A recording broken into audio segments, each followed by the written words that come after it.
Uda. Let me ask you this honest question, black man. Let me ask you this honest question. Yeah, Have bro. you, along with I think anybody else? I didn't get to make my point, Sharon. That's what this whole thing. I was in the middle of Man, talking. because you haven't made a point since you got up here. Okay, all right, You just been all right, talking all right. shit. Hold on, Smitty. Hold on. Let him make a point, please. Facts, bro. Go ahead. Point. He's so emotional. Stop. He's been crying all day. Yes, I am. Go ahead. Yes, you are the energy that moves me. Emotion. I know. I'm Hold on. all you niggas. Your mic Allow, just your mic allow the acting up. matriarch to speak, man. I Let her move speak. all you emotional ass niggas crying about Venus all fucking day and night. You're a bitch. Triple V. That should be a new name. Triple V. No. Hold on. Ass Let us finish bitch. together, and then you get to rebuttal. But don't interrupt, please. Don't interrupt. Go ahead, Triple V. Go. So the point, Venus vaginal vessel. So the point was his favorite. Robin said his favorite color is 5. No. Stay focused. Stop laughing, shorty. Stay focused on your little comeback. Stop trying to get your little jokes together. Yeah. Come straight on your comeback. You got a wife. You like a girl. I feel like I'm Yeah, nigga. Nah. Y'all love to run your little monkey ass mouths and shit. But you're not ready for niggas who really got smoke for you for it. Hold on. Cut that shit the fuck out. He's so Hold argumentative. on. We can't be. Hold on. Y'all be fucking these niggas, ladies. Just be turning y'all on. These niggas be bitches. Hold on. We can't be calling ourselves monkeys. This gets your vagina wet. If we're gonna have the argument, let the other person, like, even if it takes 5 minutes, you would get your 5 minutes as well. Go ahead, Venus. I'm gonna bring Smitty back, and so this way he can get his full thought without interruption. Go ahead, Venus. Finish your thought, please. So at the end of the day, all I was saying was, what is it? That Somebody is mic acting up. Yeah, that's okay. Got you good. Does my $2 not bring Smitty back? Before, hold on, please, hold on. And see, this is the problem that we keep having. I'm tired of people. Just because somebody argue means that it ain't no solutions. But the funny thing is, I was in the middle of my solution. This is a solution that's happening in real time, bro. We figuring it out in real times. Is my $2 not good over here? I know, man. They just what about my man's $2, Sharon? Come on. What about his $2? Y'all be mature like Andrea. She just sitting here quietly. Y'all be mature like Andrea. We really can't. It's really can't. Like, I don't even want to talk no more. I can't. Go ahead, Venus. Come on, y'all. Go ahead, Triple V. Shit.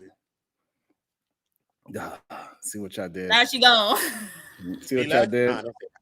Both of them gone. Both of them. Oh no. Man, I'm just gonna say, if you start throwing chairs, come on, man.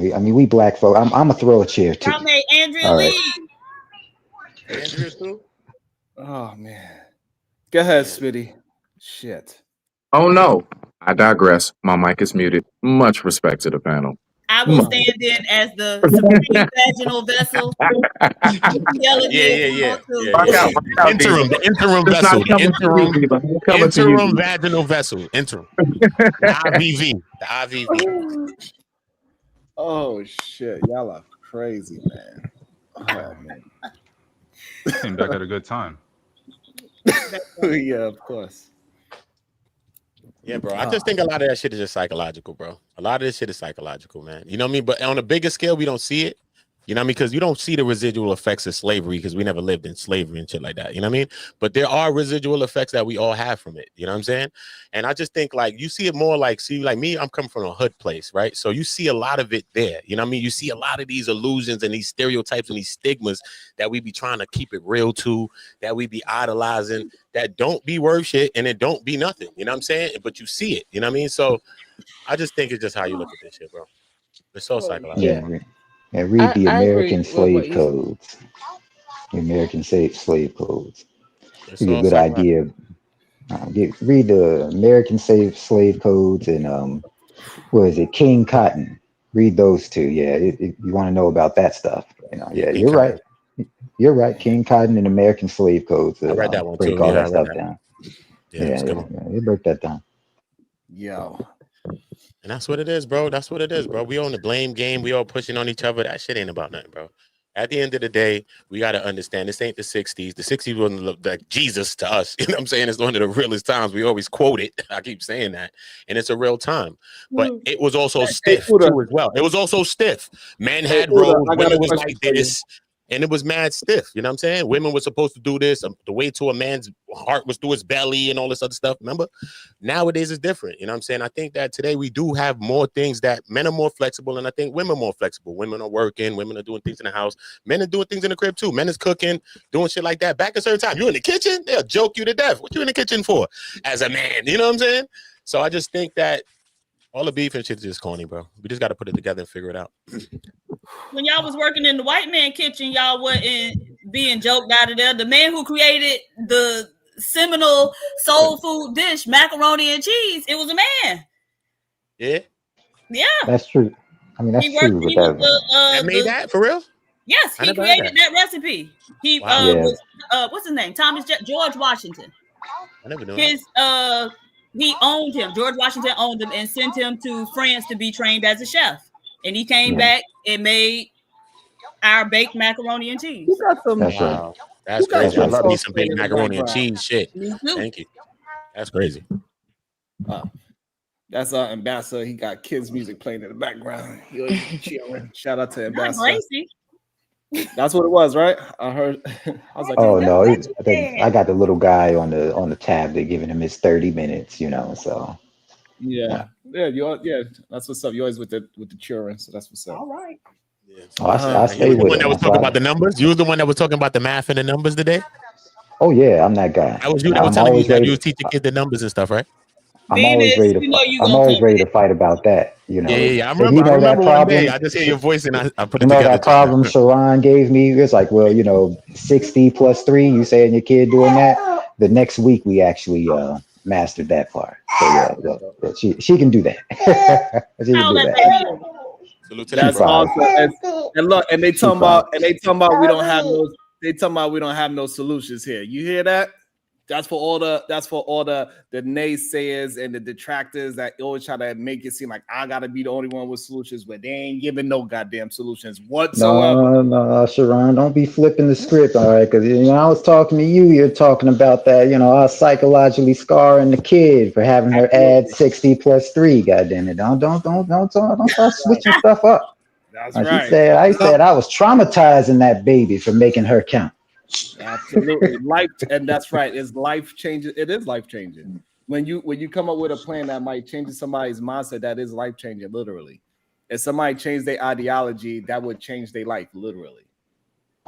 I agree with that. That's the whole point of starting them young.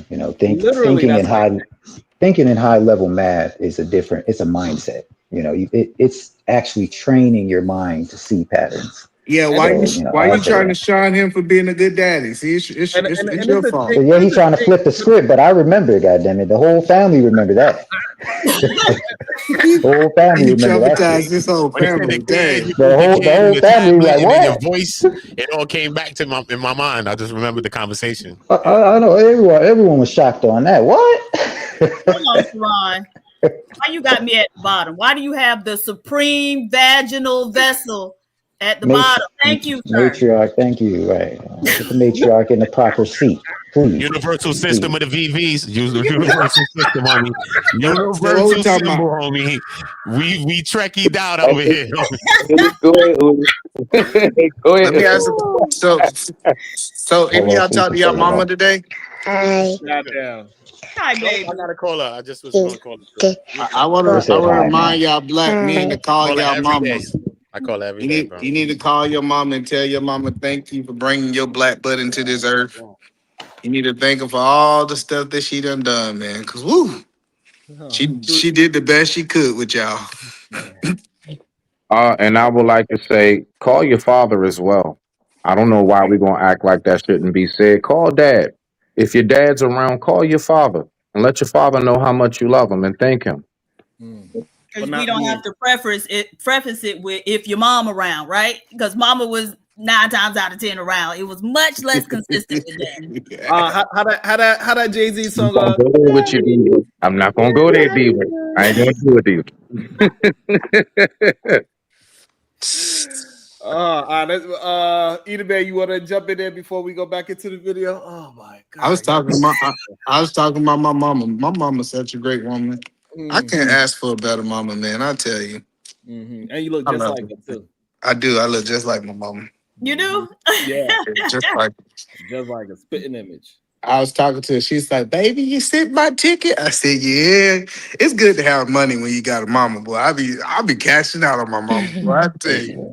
Was she coming up there for Thanksgiving? Yeah, she coming up here for 2 weeks, so Oh, okay. she gonna spend some time. Like I know, I see you got to save up. When my mama come in town, I was like, man, let me go ahead and save up because she want to go to the nicest restaurants and take the nicest pictures, and she want to be spoiled. And I think you should spoil your mama. I know we live in this world where people say that they shouldn't spoil the person who brought you up in the world, but if you make it, take care of your mama. If you can. If you can. I understand, like if you're in a situation that you paycheck to paycheck, as a man, your first responsibility is your immediate family. I'm not telling you to neglect that, but your mom should be able to enjoy the last years of her life, without a doubt. On your dime. Hey, man. So do you believe me that cause all right, That's so cold. this is what my people's always told me. I'm just anecdotal, okay? Now please don't nobody just my people's told me like I've tried so hard to give back to my mom and she always like I remember I left like close to $300 or something like that. It was some like years back. Left like some money on the table and I was like, here, just go do something. I don't know your nails, just do something. Thank you, mom. It wasn't Mother's Day or birthday or nothing. And then she sent me the money back and she was like, you just make sure that you never bring your butt back to my house. Yeah, my mama ain't worried about that. You know She what ain't I'm worried about saying? this stuff. Yeah, bro. Like my mom sits on some like I don't need nothing from you. Just never have to move back in. All right. Like I did my job. As long as I know you're not dead and you're healthy or not locked up, I know you're okay. I'm good. So, do you really believe that we owe our parents, or do you believe that's just really a personal moral thing inside of you because of what your mom has done? Well, so I think I have a different relationship with my mother, right? I talk to my mom at least 4 times a day. I know some people think that's excessive, right? And the one thing that I love about my mother is that we could talk about anything. Like every situation in my life, she's a person that I felt that I can be transparent with. And so what I'm saying is that if you at a point in your life that you have more, if I'm like donating to the food bank, I'm donating to the church, why wouldn't I be able to take care of my mother? Like to me, that whole ideology of like I could take care of everybody else. Like I could take care of all these employees because I have employees, I run a business. I'm gonna make sure everybody else good, but I ain't gonna and not just my mama, my daddy. I was talking to my dad the other day. Matter of fact, I'm gonna do it today.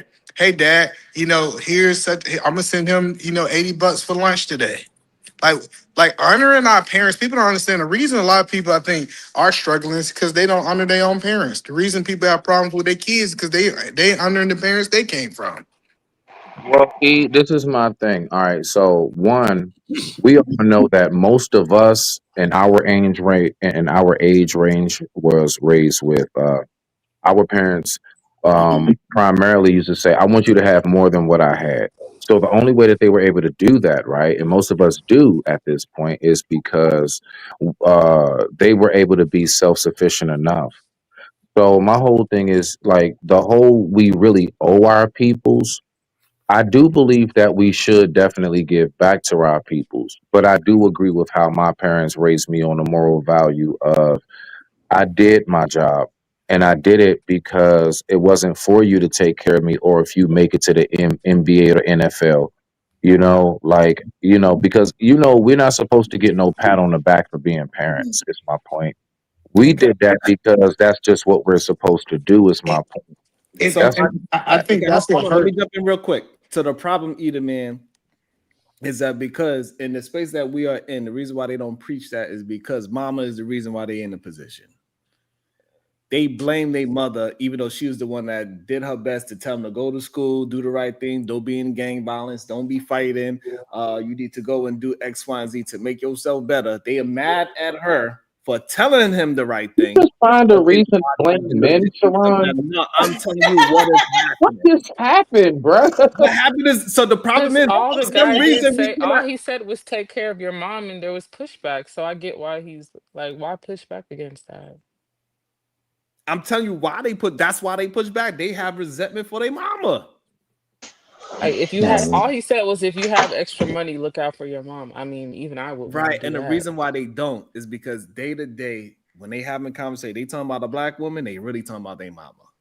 Like extra, we don't mean your last dime. Like extra. I mean, what's wrong with that? Well, it didn't. Why wouldn't you? See, Sharon, that's that go get it I was talking about. That's that go get it I was talking about, Sharon. No. So this is important because we always talk about other cultures, and I get that there's some cultures that don't, but typically people who come from humble beginnings with their parents, they take care of. Like, if we want to talk about the Asian culture, we want to talk about typically the islander culture. We want to talk about majority of these people. And I'm not saying that you obligated to pay your mom a mortgage. That's not what I'm saying. But why does it hurt so much for you to buy your mama lunch unsolicited? Okay, so listen, the thing is, I wanted to make sure that I heard you all so clear. So everybody's now, once again, trying to conflate and they're trying to make things seem like this is what was said. Nobody, not myself included, ever said, don't do that, play the tape back for yourself, or it's a bad thing. You came off like, almost like that's an It is obligation. an obligation. Okay, boom, right there. That's So the point stop, that I'm boom, making. right there. So then when I asked, so all I did, and I heard Uda say the same thing. That's wild if you just asking a question, right? So my whole thing is that if I'm just asking the question, AE, are we really obligated to take care of our parents, considering that was their duty from Jump Street? If we came Yes. into the world and we did not ask to be here, is it really our obligation to, now mind you, hold on, now let me say this on I a say landing yes to point. that. I say yes to On the that, Smitty. landing point, I swear on life, on the landing point, my dad, he has a kidney issue. Man, I swear on life, man, it's nothing I don't do for my father. Now, on a health tip, like when they get older, do they need to be bathed? Do they need to be? I'm talking about mama on a vacation and all of that stuff. I'm talking about the pleasures of life. If you talking about like you need somebody to go pick up the medication, you know what I'm saying? It's nighttime, you can't see that good. You need somebody to drive you. Man, The stop playing with me, pleasures. dog. That's like without question. That's without question. You made it seem like it's our obligation to have to take care of our parents in like a spoiled way, like we do our kid. I digress. My mic is muted. If I heard it wrong, correct me. Thank you. Nah, and I'm gonna stand 10 toes down on it. Yeah, I want to say something to that, Smitty. Oh, go ahead, brother. Now, all I'm saying is that because I can see where you're going with it, but even in I don't know what you believe in though. You know what I'm saying? But I believe in God and I believe in Jesus. In the Bible. So Right. I'm just saying they say honor your mother and father so your days could be long. Just that Yep. alone, it just shows you just that alone in a nutshell. You know what I'm saying? Because if we would think we could believe in God or Jesus or anything like that, which we could say is unseen, which God is our parent, right? How can you, if you're not honoring your physical parents, that's why God is very smart. He gave us physical references of everything that's spiritual. So we don't have to believe that everything is just a fake thing. We have physical representations. So if you're not going to honor your own mother and father, you know what I'm saying? It doesn't matter. I had Right. friends that their moms was crackheads and all that, son. You know what I'm saying, son? And they still took care of their mom. They still, you know what I mean? Some real stuff, yo. You know what I mean? Probably lives that we ain't live. And it takes a lot to Right. be And, like that. You know what I Hey, mean? But Uda, that and right even there, the point about the I Bible, even with received the that. Bible, can I say something? Even when Jesus, right before he was crucified, he did ask one of the disciples to take care of his mother for the rest of her life. So if we are using that to set the precedent, well, that was the perfect example of how he wanted his mother to be taken. He expected he was gonna do that, but since he can't be there to do it, he said, "You, my brother, do it for me." So if we base it off that, I agree. Like that is kind of what we're called to do. I absolutely received that. I thank my people for once for teaching me. You know what I'm saying? Like that's what I'm talking about. I bet I can receive that, bruh. I No, like the you way gotta you say, did that. You ain't changed my mind, but I do Smitty, you receive gotta it. say you I receive received it. that. I You receive gotta say it. you gotta say you received that Look, on no all more the Umar. No, Sharon. No, Sharon. Eat your cucumber. Shut up, man. But don't we agree? It shouldn't even have been any pushback. It should have been like, yeah, you're right. We should do for our parents, and we should have went to the next subject. Like I don't understand why the debate was there, or even the fact that The baby said no. Right, right. My boy said no. I said no too. Right. We're in even when it agreement. comes down to like when I brought up my mother, Smitty felt like he had to bring up his daddy at that moment. Right. Which I agree that you should honor your. Like I said, I'm pretty sure I'm gonna send my daddy an Apple Cash tonight because I honor You're him a too. whole father, and you bringing up the fact that I brought up, mention your dad as well. And here it is, you're a whole dad, bro. You didn't say nothing. Smitty, You listen You're miss a to it. whole dad. You You're a miss whole it. You dad. missing it. You missing it. Oh my gosh, bro. The reason I brought up my mother because it was a conversation we had in real time. It wasn't that I was just trying to single it out, right? So the point that I'm saying is I have no problem with you doing it, but it was still let me take away from that moment to give attention to the fathers. Let me take away from this moment and say that you shouldn't do this because like it'd be different if I said something profound. I'm like, okay, I understand that, but I don't understand why we argue about stuff that we all should agree upon, regardless of what it is. Because Hey, anything that you say good about your mother or father is profound. Just you saying I spoke to her today. To me and a lot of people, that's profound. So I mean, you did so why actually bring up the other parent? because that's just as important. Because I'm a dad. How about this? How about this? I'm going to say it as a father. No. Let's be honest, okay? See, that's what we doing. Ain't no ducking nothing. As a dad, I'm saying to myself, well, damn, once again, like, somehow or another, we're just, I don't It know. It's sounds like, very I bitter. I never, won't I lie. never hear dad brought up. That's Well, then all. It's you should bitter. have Do you brought have that a up if you closer thought It it was is connection? so bitter. And I important. did. But no, I do Just did you no, at have the no, a end no. of the listen On to day. me, your I own, did. But you did organically, it. But you didn't bring it up organically, But I until did. somebody else did No, it. that was Until organically. somebody organically. else did. That You gonna wasn't tell me that Until wasn't organically, and you somebody else organic, know brought which it Diva? ones up. I'm talking Until about. Diva, somebody All right, that all else right, wasn't all brought right, it all up. right, organic. all right. Hold on, No, hold on, hold on. So the problem is that That wasn't organic. no. no, it's not. Yes, it No, You was. waited for no. somebody else to bring it up. You That's didn't bring it. not the It point. would be See, see, see, see, organic. It see. would You're be talking about organic. something that's It would be irrelevant. organic Hold if on, you No, hold it brought on, is it up very hold on on, relevant. your hold on. own. It would be All right, organic if so it this is was what we're your gonna do. So idea. everybody can get their full thought out. Go ahead, Andrea. We're gonna go Uda and then Diva. Okay. That was No, I from the was just gonna say it would be organic if you brought it was your idea from the beginning, like the discussion entirely. Like if you had said on your own, "Hey, we should call our fathers." Like if you had started it, but you said it in response as almost a rebuttal, and that's how it came off. I don't know if that's how you meant it, but it seemed like a rebuttal to what he was saying. That's Right. how it came off. So that's Go all I ahead. gotta say. Go And ahead, that's Diva. the thing. Why do No, we look no, at anytime we hold speak? on. Go ahead, Uda, Diva. You all get to respond to everybody. But look though, right? But Smitty, what I was gonna say, I ain't really got much to say to you. But I was just gonna say, do you have a closer connection or relationship to your father more than your mother, or your mother more than your father? That's a question I would want to know. Okay. Go ahead, Diva. God damn it. Go ahead, Diva.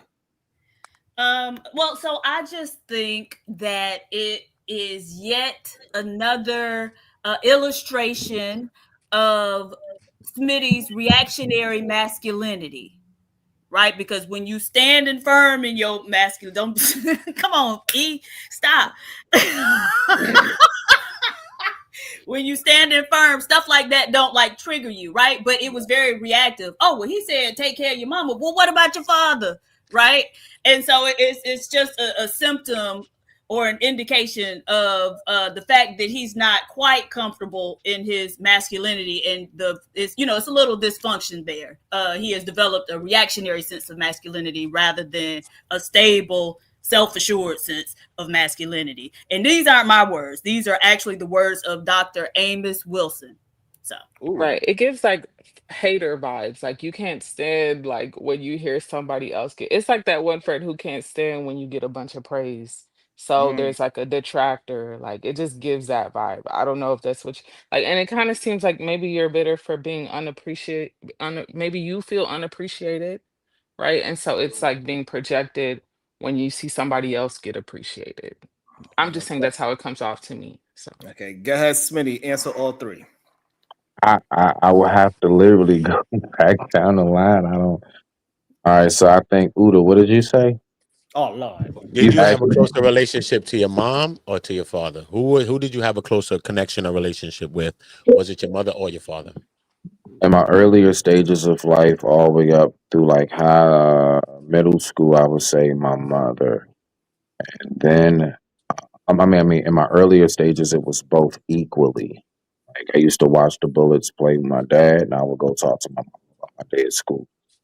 Then, as I got older, I would say honestly, me and my dad clicked so hard, and me and my mom fell out. Now I notice how me and my dad don't talk as much. Me and my mother do. So I would say throughout my life, it's been kind of balanced in a sense. But I would say overall, more my dad than my mom. I've actually been much closer to my father than my mother. Can I say So that could something? be rooted in some of that. That's where some of that could come from. Yeah, like my dad came to visit me in prison. My dad came to see me in everything. Yeah, yeah. I'm sorry. What? Okay, so Yes. Like my court dates, like when I had a court date, my dad would be the one actually my only family member there supporting me. My mom wouldn't be there. How I'm long was saying you locked up? like I'm really trying to share some real shit. Y'all can keep It's laughing at real. me, I ain't but like laughing. That shit is real, come bro. on. sir, nobody's asking you. This is not Catholic Alright. confession. I know. Oh, You okay. can't Okay, dictate Diva. how we Thank gonna you, respond. Diva. You can't dictate how we gonna respond. Either you want to share it or Got you you. don't. I got you. I got you. Okay, okay. So Nevertheless, I just want to okay. go through the characteristics of reactionary masculinity, and we're gonna check off what we done seen here today.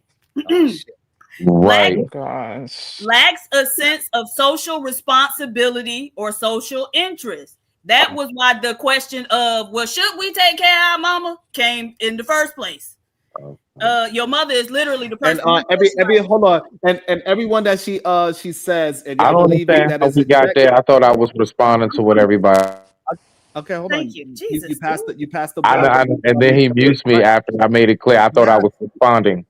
Right, But go because you ahead, did. go ahead, go ahead, Diva. I'm gonna Right, put because myself. you're not. Smitty, All right. Smitty, how long was you locked up? Oh my God. My So bad. every time Diva come across it, she says something. Y'all put a check in the chat if it is correct. Go Yeah, ahead. we finna diagnose today. All right. Oh So the first gosh. one was I don't think lacks we a should be sense of doing that. social responsibility or social interest. All right. Lacks exhibits an impoverished empathy for others. Should we take care of mama? Look at Uda. Uda, stop. Turn off your camera, Uda. Tends to be opinionated. Mama love, bruh. Right. Tends to be opinionated and to view every social encounter as a test to his masculinity, as a struggle for power. All right.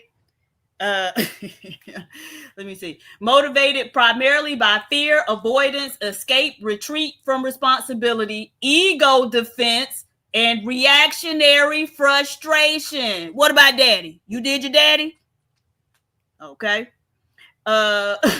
Which belies a deep and ever-present sense of inadequacy. All right. Perceives cooperation with other males, submitting to the rightful authority of other males, conceding points to other males, and relating to them as humiliating insults to their masculinity. All right. That's what Believes he the did to me master. earlier. Right. Look at your ass. Believes the mastery of knowledge, crafts, academic subject matter. All right. Professional expertise, the actualization of intellectual potential to be essentially feminine. You got to put them in the school where they do it with their hands. She reading the Manosphere. Was she reading the Manosphere manual? That shit sound like the Manosphere. In a nutshell. That shit sound like the Manosphere in a nutshell. Lack self-control, discipline, and high frustration tolerance. Right? That's the coming off mute and blah blah blah blah blah blah. Right? Child. Motivated and defined by self-alienation, exhibits an absence of self-knowledge, ignorance of his ethnic heritage. Notice how none of the other Black people had a question about whether or not we should take care of mama. Unbounded hedonism, right? Narcissistic drives, deep insecurities regarding the reality of his masculinity and of his masculine courage. All right, so now y'all tell me, That sounds like the man clave manual. Yeah, we ain't talking about man slave. That sounds like the No, man no, clave no. manual. That's all I know. That I would say We that talking I about would what we say done seen on this. yes, Diva, Hey, bro. you read me to a T, beloved. That was spot on point. I would say the best thing to do is to go ahead and listen to you and everybody in the chat. That's the best thing to do. So yes, absolutely correct. Yeah, the chat says so. Sonny, you Oh, gotta fight man. back better than that, bro. I can't I can't do nothing with that, bro. I need an actual like valuable threat, bro. Like I can't. Threat. Hey, how Yeah. long was you locked up? I did 7.5 years out of 11. Damn. What'd you do? Oh, shout out Did to you you. snitch? I was one of the ones You could be in there. right before marijuana was considered legal. I got caught with 11.5 pounds. So I got a year Damn. for each pound and I did about 7 and I got out on my good time. Oh, I was just a weed man on campus and I was on Maryland U campus too. So hey, Killing young black minds. What it said, the ethnic identity. Let me see, where it at? you know what's crazy though? Majority of the people that I did hustle to was in my neighborhood. I didn't really talk to nobody in school. I was real quiet and I was to myself.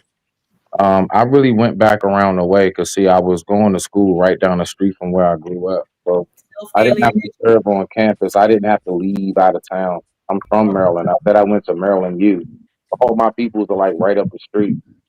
So, you know, when I was not in class, when I wasn't doing that, yeah, like I will go back and I'll go make some extra money because one of the broke kids on campus. No, I can afford to go to Looney's Pub and do it up, play pool, do whatever I wanted to do. But did it last? No. Do I regret what I did? Yeah, I do in a sense because, you know, I ain't never get a chance to finish. But I still went on ahead and got myself certified to be a chef. So everything turned out and worked itself out for the best. Okay. Also, let me check out the Cash App. It says Solution Beatdown Gang, SBG. And we're gonna beat it into you, god damn it. God damn. Let me see. Oh shit. The supreme vaginal vessel has spoken.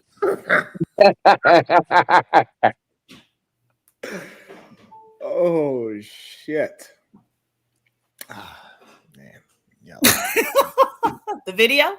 Yeah, this is a good time, right? It's a good moment to jump back into it. Oh man, let's see what they saying. I'm sure that when black children can look and see that there was a king that was black with woolly hair, just like them, who ruled over an empire larger than the United States, like Mali was larger than the United States, then certainly I can run a candy store in the block where I live successfully. Or certainly I can go to school and become an engineer. And remember, I am asking you not just to hire the Phi Beta Kappas and the Lena Horns. I'm asking you also to apply to let apply and to hire dumb Negroes like you do dumb white people. That was funny. And mediocre Negroes like you do mediocre white people. Frank Donovan, General Electric and Bridgeport, very persuasive. Thank you very much. You feel that the businessmen and leaders at the meeting this morning were receptive to these ideas? I think they were receptive because I didn't make an appeal on a moral basis. I tried to point out the reality situation. And the reality is that Negro citizens today have learned the messages of Patrick Henry, and the issue is liberate me or exterminate me. Man. And that America has to make a decision whether it's going to build a wall around the Negro community and have concentration camps, or whether it's going to engage in genocide and destroy the Negro community. Neither of these ideas is novel. I mean, Hitler has already showed us how this might be done. Damn. How do you... Shit. Do you guys think that movements that that the leaders or the movement itself kind of do like the whole look in the mirror to people and bring up the fact that they're not doing what they need to do in life are doomed to fail versus the other movements that kind of externalize the problems. You know, we kind of see what like the maggot movement, where everything is always someone else's problem, versus a movement where it's like, hey, you need to do better in life. You're not doing what you need to do, X, Y, and Z. If that was clear. Wasn't that clear? Well, so I'll just say, so the externalizing, I was actually listening to this psychologist this morning, and he was talking about dealing with white collar criminals. And he was saying that they generally come in two varieties. They're either narcissists or psychopaths. But he was saying that constant externalizing is always somebody else's fault is a symptom of psychopathy.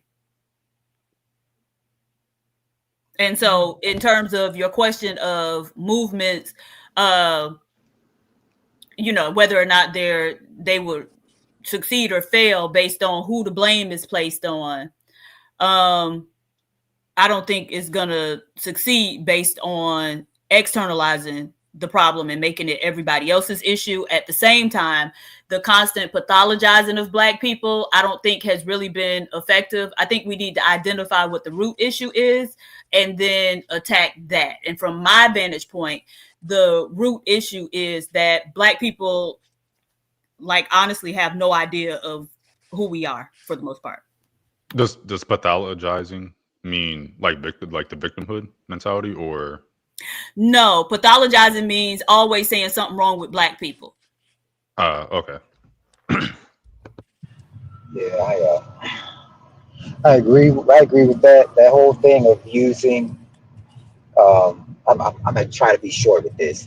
That's why the new framework of saying you're owed versus you need to help us is why that needed to be said, because it entices what are you owed for, right? So then you start going back into, you know, Black people fought all these wars. Black people were 75% of the GDP up until 1960. Black people were this and that. So, you know, and then that framing is a lot more useful than what you're saying, like this, you know, that's kind of like a civil rights thing and stuff, you know. Like, but we don't have to go that far back. We're owed something from the government because we're Americans.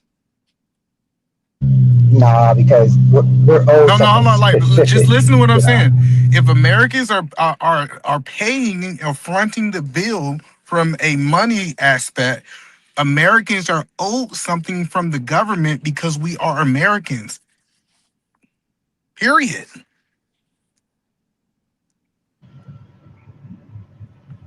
I just say that my framing is for a very specific people and a very specific history. So it's not that I'm doing, I just don't know enough about what you're saying to agree. I think what he's ultimately saying is, yes, we all owe something by the government, but he's saying we owe that and then we owe something else because of what they did to us. And so it goes beyond just being a citizen and being owed on that basis because we pay taxes and fund, you know, everything that's going on here. He's saying, you know, you exploited our labor and owned us, you know, that type of stuff. So for those wrongs, you owe us. But yeah, now, I agree, PhD. But you know, I said we should get reparations. I 100% agree that we should be made whole for the damage that they did to the people who came before us, right? But when people say that the government doesn't owe us nothing, if that's the case, we don't owe the government nothing, and we should stop paying taxes. I agree. So that's what I'm saying is you have a responsibility if you take my money. Like if I go to a store and I give them my money for a service, they owe me a service, and the government owe people of America a service. So we need to stop making this point of like why you think somebody owe you something because you have paid for a service. Right, but so they made it clear that they're not going to pay it though, right? So the government, you know, despite us paying probably a heavier tax burden than we actually owe, the government still withholds resources from our community. So they've made it clear that they're not going to give us what they owe us. And so now what do we do? Because they done made that clear. Stop paying taxes. You know, the framework that to me is the most important part of the reparations conversation is the cash payments. And it's important because the whole purpose of saying give people cash regardless of what they're going to do with it, it's such an extreme stance because you're trying to keep it away from people. What do you call purposely mismanaging the funds. So no divvying it out through the state, no divvying it out. No, we're not throwing it in some institution for some housing program. None of that. I want it Trump style. Give me my cash straight from the Fed to me. And if I mismanagement, shoot, audit me or something. But we're not doing this whole I gotta know somebody to push my application through because if I don't know them, then my application is gonna be in limbo. None of that. Okay, so it doesn't even have to be something new. Give me the money that is already allocated for it's essentially families. I'm managing that. Okay, clearly institutions cannot manage the money for Black folk. The history is too clear on that. Give it to them. If they mismanagement, you like throwing Black people in jail anyway, audit them, throw their ass in jail. But as far as giving the money straight to them, you give it straight to them for them to manage. The institutions can't be trusted. Period. But they've made it clear that they're not finna give you that. And so what do we do? So like we talk a lot about reparations and smaller pockets of Black people have been talking about it for a long time. But again, these people have made it clear that we ain't going. And so what do we do? Because largely our strategy for improving our situation and dealing with these people is trying to lobby them to treat us better, and that ain't working. I'll give you an example that's going on, and that's never gonna work. Let's put it out there. That's never gonna work. I give you an example that's going on in my state. So I'm in Arizona, right? And these people, they have a program called the ESA program, which is basically a universal voucher, right? Where they just give you the cash that they would otherwise give the school system because, the argument is, well, the school system is mismanaging the money. So if you want to homeschool your kids, we are going to give them $6,500 anyway, a year for your kids anyway. So we'll just give it to you. Mm-hmm. And that's just it. As simple as that. And so you think that would be sufficient as reparations? Because what that actually is, right? Because I would have a hard time believing any private school costs $6,500 a year. How much is that a month? That's what, $500 a month?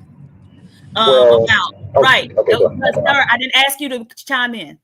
Right. So that's about $500 a month. Typically, private school costs more than that. You can't even get daycare for $500 a month. Nevertheless, so what in essence, what that ends up being is they trying to give rich people who can already afford to send their kids to private school a $6,500 rebate. Right. And certainly they giving it to everybody. But again, okay, you can homeschool your kid, but most people can't homeschool their kid because they got to work. And so again, I just think that would be insufficient. So we really need to think about what it is. And if they're giving it to everybody, then it's not reparations, right? It's just something that they given to the citizens of that state. And so again, we're going to have to accept that they're not going to give it to us willingly. And so then go from there. And what we going to do? Well, my final retort with that is that, because the school thing, I argue this stuff a lot. And that's assuming that you believe that private school is best for your kids. Now, I'm not going into the whole thing about Black kids actually do better and demographically, diverse. I'm not going into all that right now, because it'll get long and cumbersome. There's plenty of Black people who can use that money and create co-ops. You're not supposed to be, you're an administrator, all right? So, Ambassador is well-versed in high-level math, calculus 3, all that stuff, right? I'm not charging you private school money to teach your kid how to do high-level math. You are And there's crazy. a You think I would let y'all Negroes teach my kids? That is crazy. well, That is hey man, absolutely crazy. well you teach them calculus I then. am. I am. I'm gonna teach. My wife gonna teach my kids. But that's the problem is you think that we just had a whole conversation about how y'all ain't educated as black men. Now we supposed to let y'all teach our kids? There What are we talking about? there are educated black men. I just told you I was an educated black man. Okay, clearly, I have a long rap sheet of teaching young kids how to do high level math. So So how much you you gonna can charge a say, year? How much you gonna charge a year? well, people with your viewpoint, you pay full price, brother. Okay, what is full price though? That type of arrogance offends me. Okay, but what A is full solid a price? solid a solid math teacher to tutor your kids is damn near $100. Well, no, it's damn near $80 an hour. Exactly. The money they give you, you cannot pay for one subject. You just proved her No, point. no, I did. I said you pay full price because your arrogance offends me. But for the Okay, most so part, I the wouldn't be point is, charging somebody. Hey, let me finish. Let me answer your statement, please. Please. I don't charge people who I'm just sitting in there. What is it? I like to go to the youth centers and stuff. I don't charge them all that money to teach some kids how to do some math. And there's plenty of brothers, especially STEM brothers, who have tried to give back in that way. But there's just not a functional way. There's no funding. They can't afford buildings. The parents have a hard time bringing the kids to the centers, yada, yada, yada. So the whole thing is it's not there because there's no money to fund that culture. Once you actually fund it, right? So you don't have gatekeepers keeping the money, hoarding the money, right? You can decide who's teaching, who can actually um, give this information to your kids, then the those pro- things start to develop. the I mean, it's pro- not the, complicated. the problem is for me to get the $6,000 credit, I typically parent have to give up their income, and most people make more than $6,000 a year.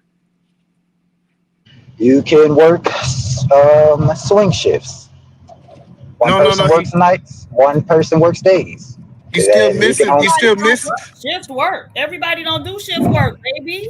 I'm just saying, but you don't close out the opportunity for the people who make a way. That's all I'm saying. Okay, but that's If you still can't not make a way, that's so be it. like that's still not reparations, right? Well, it's not, but I'm saying is that the framework of reparations that I believe is most important is the cash payments, which is Oh yeah, basically us saying that keep yeah. institutions off the money for funding our community. I Oh said, yeah. but That's how that's you I gonna agree get with it that. though? Like, what are you gonna put? I Like, I how you told gonna you, tell I the? already gave you the framework. I told you. You No, listen to I'm what I saying, how said. you gonna go to the government and tell them that they gonna do what you say? Look at how the ESA program got put in. I'm telling you, look it up. Arizona ESA program. You can look it But up. the It's reason not they got put complex. in is because white people did that program in Oh, Arizona. so we're It doing had nothing to solution do with stomping black here. people. We're doing White like people, solution bashing right now. no, no, no. The point I'm saying, white people lobbying versus black people lobbying are not the same thing, and that's the conversation we need to have. I I mean, you're in putting white folk in this and all this. It's a position, man. When people ask for your support, you tell them what you expect. I don't. Now I gave you a framework. All right. I gave you the state where it's getting done. I gave you my stances on it. If you say that, hey, white folks are going to say no, I mean, I don't have anything else to tell you. Yeah, but so several states are doing those voucher programs, right? They do it in Oklahoma, they do it in Florida. Like several states have those. And again, that's why I said that it's ultimately more of a rebate for people who can afford to send their kids to private school anyway, more than anything else, right? They done already seen that in Florida. But with regard to reparations, like that passed because again, they knew that it would ultimately be a rebate for people who could afford to send their children to private school. And so they were passing it to give themselves some money. They'll always give themselves some money. So, but when we go back and say, hey, we want reparations, and we've seen this in several different states, right? We saw it go all through the process in Maryland, and then the black governor actually vetoed it. Then we saw the same in California, where the white governor vetoed it, and then this time they were sending it back, and he vetoed it again, I think. But the first time it didn't make it to him. The second time he vetoed it, but then created some reparations agency, right? But again, like, these people have already said, shown, and proved that they not finna give you nothing. And so how are you going to make them give it to you is the question I was asking. I mean, I think the answer is actually in your retort, right?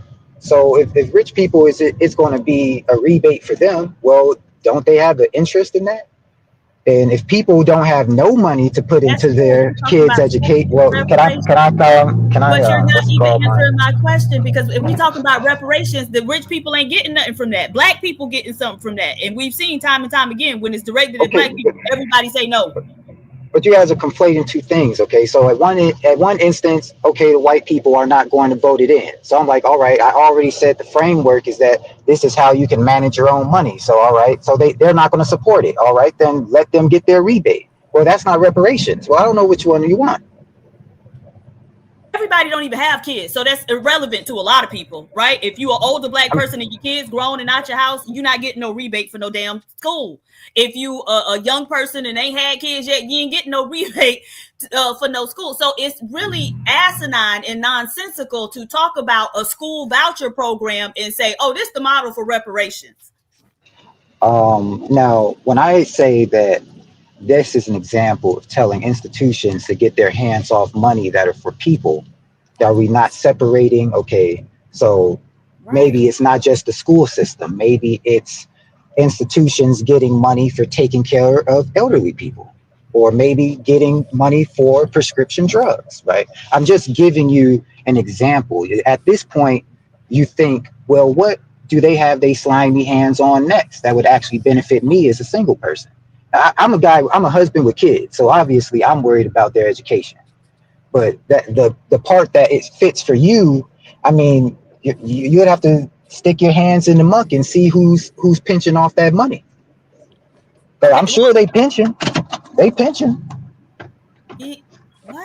So, if you have insurance, the government ain't paying for you for your prescriptions. So I just, that doesn't.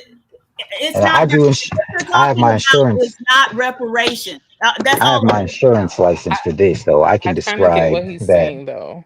But that's not reparations, is what I'm pointing I have my out. insurance license for this, so if you want an insurance framework, I can give it to you. So insurance companies are backed by the government. They're almost a legal monopoly. Mm-hmm. So black people, before this legal monopoly, one of the best ways of raising money for the church was not passing the beggar's bucket around. It was actually life insurance. All right. And we can go into, all the government. Can we Once not again, I'm go trying to into be the short. life insurance? Yeah, we're going Thank to the you. life. I was just about to say, I don't want to get into all the details. I'm saying that there are legal monopolies going on where essentially these guys are just squeezing the money out of the system. All right. Now, I can't make the framework for a single person with no kids. You got to look where they're squeezing. All right. I think I get what you're saying. You're saying when the government offers relief, right? They typically do it in programs. So you kind of, you're saying they're not going to do a blanket reparation. Is that what you're saying? That there's money out there being distributed, but we kind of got to look for it. Is that what you're Exactly. saying, right? Right. Exactly. So that means that we people, need reparations, then, right? Right, Because right. They're not going to do other like a people did it blanket, too. right? Right. But you have to we look at got to kind the of, gatekeepers. right. Where are the gatekeepers at? Because they send out these programs, and instead of giving it to the people, they give it to the gatekeepers. And then when you Right. They file and distribute apply it. to try to get it, they make sure they get them a 30% cut before and then all of a sudden, where's the money at? There's not that much money, right? Right. I get So what I'm you're saying, saying. so that in itself, Still not it gives you something. It's The same But thing you is gotta it's a lift all program, right? And we've right. seen lift all programs do not help Black people, right? Because if I'm getting 6,500 and they getting 6,500, we still got the same gap between us. I see what you're saying too. I'm giving you a basic framework. Now, if you're saying you need an Sir, extra you're giving me 20% a because you framework black, for So, all so right, be so all it. right, so let me give you. It, Diva it, is saying that like that it's not gonna that framework is not gonna help us because they're giving that to all people. We need a so framework that says, "Hey, we are. This is the amount of money we giving out for each Black person. Agree to it and then give it. Not a if you have a kid that goes to private school, then we could give you X, Y, and Z. Right. So it's not a n- if. So we nope. the reparation thing can't be an if then because with your solution, yes, it is a framework. However, it's a framework where it's already money allocated. And so you saying just okay, don't allocate it to those people no more. Just give it directly to the people. But Yeah, we need the money allocated first and say, hey, they got money separate from everybody else, and it's just for us. Probably you not know, gonna happen. my last rebuttal on this, I don't really understand how um, one person, a person had $0, and I'm going to go with schooling because this is what's important to me. A person had $0 for schooling, and now they have $6,500 for schooling. Mhm. Is nothing because someone got a rebate. Nobody's saying it's nothing. We just saying it's not reparations. That's all we saying. Like, yeah, certainly go get the $6,500 and do whatever you can do with it with regard to your child's And education. get reparations. Right, but that's not reparations. That's all we're saying is that is not a framework for reparations. That is a framework for getting what you can get. Yeah, that's all. Because it just won't work with reparations because we still gotta navigate them to say, hey, we're gonna give y'all this amount of money and then figure out a way for them to allocate it to the correct people and not no $5 Negroes. Okay, So I'm just going to now say, you gonna just buy I'm a Negro American I'm just card. going to I'm just going to say, go after the money that's there. Just go after the money that's there. All right, But that's that's that's why all it I'm doesn't saying. work. But that's why it Go doesn't after the work. money that's there. That's about Yeah, You we know, should be but doing that anyway. But again, that's not reparations. That's Yeah. not them paying us okay, back, well, acknowledging what they did and making some form of redress for what they did. That's what we talking about. oh well, that's cool. I mean, we could disagree on the definition of reparations. Yeah, I guess I was fighting it because it's like, I'm hearing something that'd be helpful. I'm hearing something that would be helpful, and it kind of sounds like that naysayer thing. Like, yeah, but that's No, not we just said it's reparations. not So whatever, reparations, right? Reparations got a you know. definition. Yeah. That other people actually got from Americans. That's true, but Right. But yeah, so that's all we were saying. Like, no. Nobody's saying leave the money on the table. Go get your $6,500. Or whatever it is. Right. But yeah, we still want our reparations. If you take now, like now, now can you guys if you taking care define of your grandma instead of reparations? letting the government pay a hospital, they should pay you is what you're saying. And we get that. That's understandable. But that just doesn't work for a framework of reparations, is what we saying. Oh, okay. Okay. So last thing on this, that I'm looking at it as like reparations as the benefits as well. Like the Indians things where tax free, Oh free well, shit. schooling, stuff like They that. can at least So do that. I don't mind that. Shit, give me yeah. tax So free. Right. so But I'm with I'm the I'm Indians, looking at it Just as give it like to me. I it's only would the do also tax the Indians free. did it, not everybody. That's I the would difference. That's That's the why it's difference. reparations for them because those casinos, those education benefits, only they get it. They're earmarked specifically for them. It's not a lift all program that's available to everyone. Everybody. right. Yeah. so take what I'm saying and say black people only, right? That's the difference, right? What? It's supposed to be specifically for Yes. Do you them. know what So the just definition? say You black asked people about the only. definition of reparations. Yes. Okay, let me tell it to you. The act of making amends for a past wrong through payment or other forms of satisfaction. And we want money. We already agree. We want money. So it's through payment, right? And so they have not wronged other people in the same way that they've wronged us. And so anything that is available to anybody else and is not just limited to us, that does not qualify as reparations. Right. Well, God damn it. All right. You guys can have that strict form. All right. That's cool. I agree with y'all with that. You That's can what have a it strict is. form of reparations. I'm going to take a parking spot I'm gonna take getting first, getting my rebate. I'm gonna get first in my applications. Yeah, you seen that FBA on there. Push it on to the front. But see, that's That's right. part I'm of gonna the take issue. that too. I'm Black taking men all don't of that, man. So if you want to be strict to the cash, then I mean, so be it. I want that too, And this is but what we just I talking want about. all the liberties Hold the too. line. Hold the Right. line. Oh, well, whatever you You get from this know, black man, I even don't if like you you, did man. what everybody else Hey, do, they man, treat today. you like nigga, nigga, stop tap dancing. No. It's not. It doesn't meet the definition for reparation. Yeah, that's all. It don't make a difference. And we gotta Look, hold the man, line. look, man, And I want rather all than the liberties, man. That's all. we bending the knee You to can the have wrong all of them. thing. Everybody gonna get, but get your reparations Oh, too. Don't oh, be saying it's no, just oh no, reparations. you right. I want the. Oh yeah, you're right. The cash, you're right. The cash is definite. You need the cash, but I'm taking the liberties too. I want all the side stuff too. I want my parking spots. I want my priority applications. I want my tax free. I want all that. All right. But it's available to So everybody. that I just. Get in line. I mean, Yeah. I don't know everybody getting Indian status. You tell me. I'm around a bunch of Indians. I don't know. Everybody don't Yeah, but get in. the point is, it's only available to Indians, right? And so anything that's gonna be similar to what the Indians get, gonna only be available to black people. Right. So they can't get it neither. Right. You out of there. That's all. And whew. Diva, are you shocked that we still having the same conversations from 50 years ago?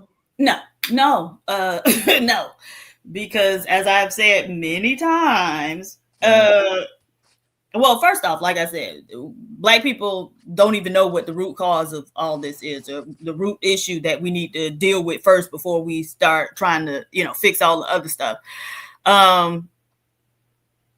So yeah, we're gonna keep running around in a circle until we figure it out. We keep forgetting. Keep forgetting. What? You see how stupid what you call it is? I think that's Kills. It looked like it. He talking about I don't like black men or black boys, so he don't understand why I want reparations. As if reparations got anything to do with black men or black boys or liking them. Yeah, or liking them. I don't know. What we did find out today is that some reason it is a weird thing going on, and clearly we must be on a truthful path on this channel, because that is the thing that intimidates black men the most. Is when you just be honest and truthful. Welcome back, Eda, man. And don't forget, you heard it here first. Yeah, it sounded like he was just trying to pad his pockets. He was like, yeah, I'm a teacher, so they need to send their kids to me. What are we talking about? Yeah, I can teach them math. I'm going to teach some of them for free. So this black ass ain't going to teach nobody for free. Right, but I'm like, why would you expect, because 9 times out of 10, the only people who would do that is black professional people. Why would you expect black professionals to work for free? Right? Like, how are we using And I thought it was a weird argument that he said, I'm going to charge you regular price. I don't think that is a insult or. And just think about it like this. Out of all the teachers I can get, you think I'm going to pay regular price for him? You know what? Well, regardless of that, if he's good or not, I wasn't really concerned about that. I was talking about the fact that when we just talking about just charging our people, that we have to think about putting at a discount. If you got to put it at a discount, then that's your worth in the original place, in my opinion. I don't care what you say. You come do these this stuff on my new condominium. I'm gonna ask for a discount, Sharon. I want the ACs. I want the ACs for 14% off. I know I can't do 15 because I know that they're cut into your profits, but I need 14% off. Right, and that's fair. However, what I would say is, then I would take something else off. Well, you ain't not going to be able to have spiral ductwork. You're going to have square ductwork, and square ductwork need to be hidden. Now you're going to have to get a sheetrock and carpenter. But if you want exposed, beautiful ductwork that is paintable, I cannot take off. So it would be a reason why I would go lower, is because I'm giving you less. Oh, you saying that you'll give me a different option that's in my price range? There you Right. go. I got champagne taste. Nothing but the thinnest. Hey, but they say, Sharon, I'm like, is it gonna get cold? You go like, yeah, it's gonna get cold. That's all that matters. We'll cover it up. You know what I'm saying? Like, so, you know, and so that's all Diva is hilarious. Speaking of that, I got a question, right? So I want to build this barndominium, right? Uh-huh. How do you feel about the Mr. Cool mini splits? Which name brand? Mr. Cool. If you use a mystical, just do not use the insulation that they have on the pipes. Within 5 years, for some reason, the insulation that they use is from China, and it eats out and they put holes in your HVAC system, and it's going to be very difficult to find. You're going to have to replace it.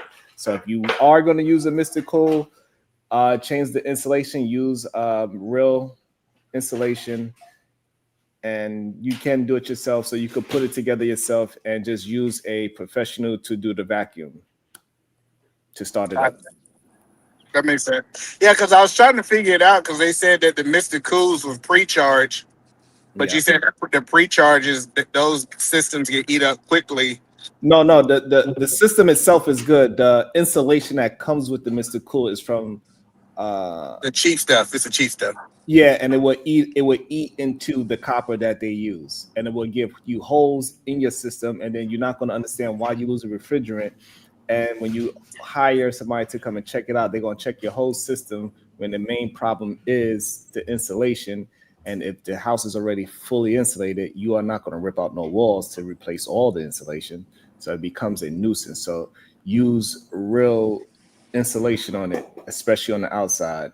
So therefore, you won't have the problem of these holes that tend to come into the copper lines. Gotcha. And then how do you feel about spray installation?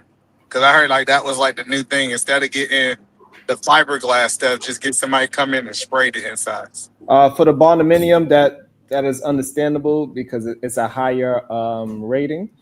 It can get expensive, depends on how much square footage it is. But it is a good, if you want a high rating, so this way you won't have to be heating your house for so long. I think the installation foam is really good. Just make sure you hire a reputable person because it's expensive if they do it wrong. That makes sense. Yeah. I'm trying to go off grid, man. I want to collect my own water. I want to do all that kind of stuff, man. Like collect my own rainwater. That's a new thing I hear in Seattle a lot. Is that you? Are they allowed you to do that in Seattle? Yeah, you're allowed to do that. They encourage it actually. They encourage you to collect your own water and completely go off the grid. The only thing the problem with going off the grid in Seattle is the solar panels. They don't think that we get enough lights to be completely independent from the grid. So we either have to plug into a field or you have to plug into the power company. But the power company, they don't like that. So I mean, if you get a big enough storage, you just have to figure out how many watts you actually need to run your household, how big your household is, and then you can figure out from there. But if you get enough storage, you should be able to do it even with the lack of sunlight that you get. So say if you needed 1,000 watts stored, then go for 1,500 watt stores. This way you be covered on those cloudy days. Well, you gotta understand that cloudy days is like 4 months in Washington. Yeah, but it's still UV coming through though. That's the thing. Yeah. So if you over it by like at least half the wattage or so, you should probably be okay. Or we just cut them lights off, man. Or get a fireplace where you don't have to, because since you're doing a Mr. Cool, if something was to happen, you'll be able to at least keep the heat on. Yeah. But yeah, Mr. Cool it's fine though. You won't have too many issues. They're easy to work on. It's just that most people just don't know about the installation part, and that's cost them a lot of money. And you could do it yourself. It's very simple to do it yourself. I would say to start up for the first time, hire a professional to start for the first time if you never did it, because you're not going to have the proper tools to do a proper start. Yeah, so And that was the key that I was told that if I like put up all the mini splits, I do everything, I mount everything, I run all the cords, and then I just have a professional come in, charge it, make sure everything running. They'll redo the system. They'll charge me maybe a quarter of the price I would have cost me, and then us No, doing it. It'd be all you would ask the person to do is ask them to come and service your unit. So it won't be a quarter of the price. Usually it's something like a mini split for let's say a 15 to 1700 square foot house. That's probably be roughly around like $14,000 on a cheap end. So a quarter price is way too much for them to just come and start the unit up because you did all of the work. Okay. Well, I think too, because I want to get an electrician. I want an electrician to come out too. So I'm having an electrician come out and run the wire. So I'm gonna have everything set up. You bring the electrician in for the units. Yeah. So like, because you still have to have electricity ran to the Mr. Cool from the panel. Yeah, but you'll have his own dedicated breaker, so you could do that part as well. But I don't want to do that because my family live there. So I want to like just I want to set everything up, bring out the electrician, let him run the wires to the breaker, and I want to bring out someone to charge the system. So those two things, I prefer to have like a professional do it versus me drawing the hole in the wall and mounting it. And I could do that part and running the wires towards back to the system. You still gonna have to drill out a hole for the mini splits as well for it to drain out. So you're gonna have to run the drain line as well. Yeah, that's what I'm saying. I can do those things. I just don't want anything that comes down to a professional.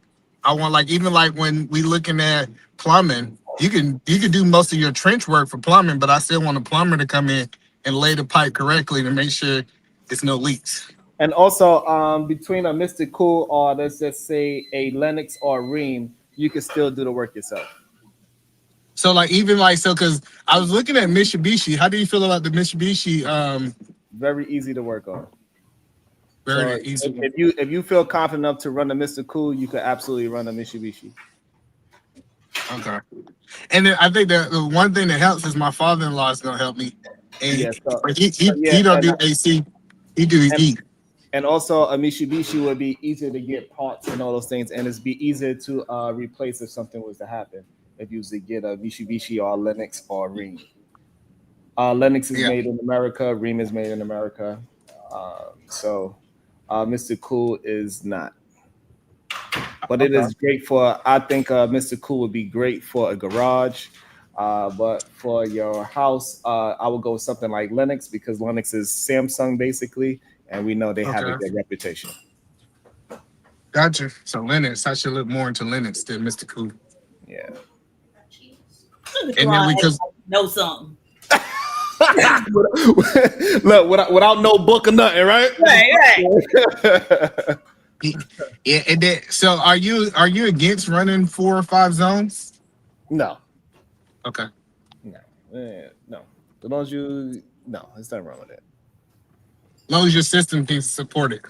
Yeah, as long as you have a big enough, and plus, if you're doing a barnuminium, you should look more into running ductwork through your house. That's why I mentioned the spiral anyway. But you probably look more into running ductwork instead of mini splits because with a mini split, you got to pretty much have one in each room. And that's why you got to most likely have 4 or 5 zones because you want dedicated rooms for each person.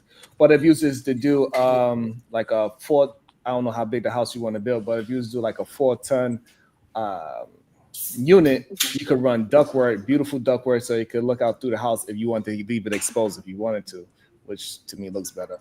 But and then you better run that more simpler, and you could do that off of just one zone instead of 4 or 5 zones. Everybody want their own temperature and all that. It's more energy efficient if you just warm up the house one time instead of this person, that person, that person, and the system would get it's going to be putting the system through a lot more work. Because how I was looking at it, that you can get a furnace and you can put on your furnace a refrigerator on the furnace. That was one way, but that was a lot more expensive. And then we doing the heated floors too, so that's when they run the coils through the floor and heat up the floors. So that what I was told is that since we're heating the floors and we have the mini split, those rooms should. But you might be right. Since I have a shell, I might make sense to go ahead and just do the duct work. Get somebody to come in and do the duct work. And you can do that yourself too. I don't know about that. Absolutely, you can do it yourself. Yeah, I could be on the phone with you and talk you through it. Okay. Yeah, you know, like I ain't think about doing this handy stuff when I was out of shape. Now I be trying to do everything. And it's very simple because you could just run a straight line, especially if it's a bottom end. You could start off with it being just a straight line, and then as you get your blueprints, you'll be able to branch off to the separate rooms. So it'd be much easier, it'd be less work than a mini split in each room. Because if you talk about 5 zones, that means you got at least 5 rooms plus the living room. Yeah, 4 rooms in the living room. Yeah, so it'd be, to me personally, it'd be better if you was to run, especially with the heated floors. If you heat rises and you're in a barndominium, so that means a lot of the heat with barndominiums, they get stuck at the top anyway because it's kind of pitched like almost like an A-frame. It's like a really tall A-frame, most of them, right? And so the heat is going to rise anyway. So you have heated floors, you don't really have to worry about maintaining the heat as much because the heat is just going to rise from the floor anyway. So your unit is not going to do that much work in the wintertime like that, especially if you go with spray foam where that's an R6 rating. Mm-hmm. And then you put the and all that. So, and then it depends on your windows, how many openings you got. What you got to look at it is air is just like water. Mm-hmm. So what you want to do, especially with a barndominium, you want to really probably focus on not having a negative pressure in your house. So that means that you are losing air because it's sucking more air out than it's actually pushing in. Mm-hmm. So when that heat rises, you want it to stay in and circulate. So you want to make sure you have a big enough return as well. So it's just like water. So the reason I'm trying to give you a water sense is like, so with the idea, so this way you get, when you start thinking about building a house and you start going with your architect, think about when you try to open your door and you're in the water, how you can't push it out until you let all of the water in. Yeah. Is that same effect of how you're going to have to picture designing your house on how you want the ductwork to go. Okay. Well, and then they also told me to have lower ceilings in the rooms to keep them warm. Right, and that's because the heat rises. That's why. Okay. Yeah, this is gonna be an interesting project. I want to get it done by the end of 2026, but with a barndominium, that's really possible because the framework it could happen really quick. You going with steel frame? Steel frame on the outside, but we still got wooden framers coming to the inside to frame out the rooms. Okay. Yeah, so it ain't that crazy. Yeah, you could get contact with me anytime. I'll give you whatever advice I got. Yeah. I want to, man. I think that'll be the next. I've been thinking about it a lot too, E. So I've been thinking about it a lot. Well, I see your pictures, bro. I show you the process. Cause it's the biggest thing is like after you get permits, you get the state involved, you get your permits, and you get like as long as you get your land got water on the street, it got sewer on the street, for the most part, you should be good, right? But I was told that they still want me to hook up to water, even though I'm connecting my own water, which I don't know. We're gonna see. We're gonna see how it all works out. And worst come to worst, I just stay in the house that I'm in. Yeah, that's it. Yeah. I feel you on that. So, but yeah, I do think like us being able to ask each person in my house, because I want my kids to stay with me, and I know that I might live in a fairy tale, but I want them to be comfortable enough where they stay with us, and I have enough land that I could build them their own little 1,500 or 1,000 square foot barndominium on our land. But I still gonna give them the option. If they want to go do something else, they can. I ain't gonna hold them hostage, but. Yeah, that's why I keep trying to tell Diva we about to go to the desert in Arizona where nobody at. Get 40 acres and a mule, goddamn. But what you gonna do with the mules in the desert? Just make sure y'all don't go. Diva says it'll take too long to build up the community, man. Yeah, I think it's gonna be good. I just think that you just don't get scammed. There's some people out there who said they had land off Craigslist. You ain't shit. I'm just putting that out there, man, because I care about y'all, bro. That's all. That's what they were saying about what's his name that came up? What's his name? Creator. Yeah. They was like, it's giving chocolate. Yeah. Yeah. I think people don't realize that they have great ideas, but when you can't explain it thoroughly, it makes it seem like it's something up. And like if you do have a great idea and you're not the brains behind it, you just the idea behind it, you need to bring that person behind you and say, hey, he's going to be the one to execute it. Because that's when it sounds like a scam. Like if he was asking me all these questions, I didn't have no direct answers. They were like, oh, is he really in construction? It would look sketchy. In my opinion, you know what I'm saying? But, like if I said, hold on, let me, and you see me typing it in, and But look at Henry Ford, who created Ford. He never talked about the engine. He let the scientists talk about it. And I think sometimes we want to be. I think sometimes we want the credit when our name is on the company. I don't have to get the credit. Right, and I had to learn that the hard way. That's that a majority of the people that are running these construction mechanical companies and such things like that, they don't know nothing about construction, and that could work too. You hire, and this is where this whole the C student hire the A student type of situation, which I don't really believe in. I think that's just a way to talk down on certain people. What's up, bro? I think majority of the A students are the ones running businesses. Is it a few C students out there? Absolutely. Well, majority of the time, the top dogs is rocking with the top dogs. It ain't a whole bunch of C students hiring A students. Like how I don't know if I agree with that. Do you agree with that, Diva? That the C students are the ones hiring the A students? Oh, I don't know if I agree with that. Yeah, I don't know if I agree with that either.